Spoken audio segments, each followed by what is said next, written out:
ษกรชาวเน็ตทุกคนวันนี้สิพามาแต่ขอบฟ้าที่เวียงจันทน์กับสถานที่แห่งหนึ่งคือเขื่อนเจ้าอนุวงศ์ส่วนว่าจะเป็นอะไรนั้นเอาไปติดตามรับชมพร้อมๆกันไปเลย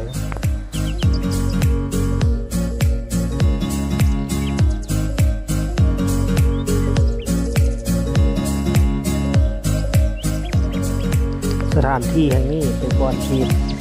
คนหลายพันคนมาเต้าโหมกันในยามแรงส่วนหนึ่งจะเป็นพ่อค้าสาวขายที่มาขายเครื่องบางคนก็มาซื้อเครื่องนุ่งของถือส่วนว่าบางคนเขาก็พากันมาออกกำลังกายบางคนเขาก็มาซื้อเครื่องอยู่แนวกินกลับมากินที่บ้านอยู่เฮือนมีปูมีปลามีหมากไม้นาสนิทณสถานที่แห่งนี้จะมากันเกือบหมดเพศวัยมาทางนักเรียนนักศึกษาเด็กน้อยเข้าก็มา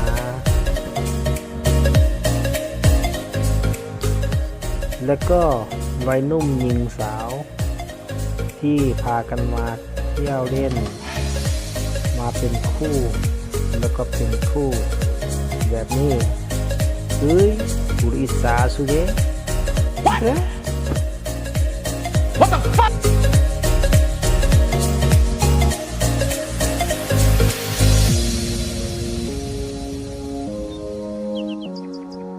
เจ้าเดะอยากจะมาสถานที่แห่งนี้เฮ็ดหยังมานั่งกินอาหารกับแฟนกับหมู่คู่กับครอบครัว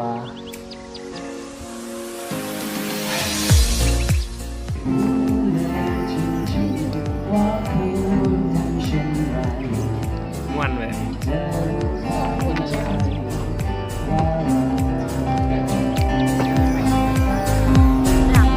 หรือสิพาแฟนมาย่างกินลมชมวิว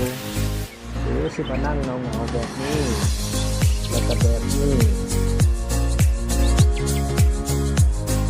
หรือสิพาลูกหลานมาเที่ยวสนุกเล่น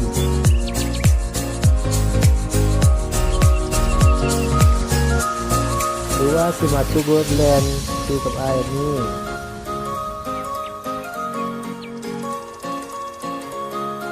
หรืออยากสิแลนด์แบบนี้กัน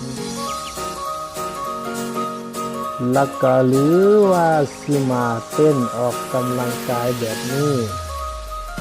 กระมวลอยู่ไหนลองไปเบิ่งความมวลแอวหลุดแท้ๆ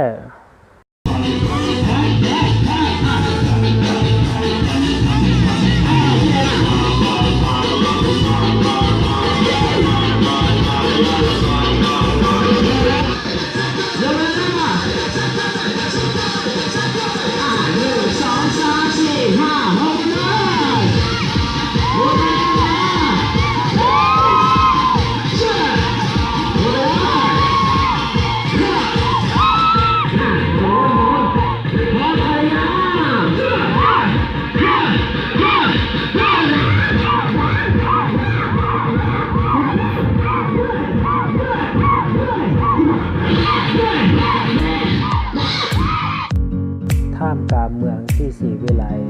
ก็มีชาวประมงยังอาศัยอยู่ในสถานที่แห่งนี้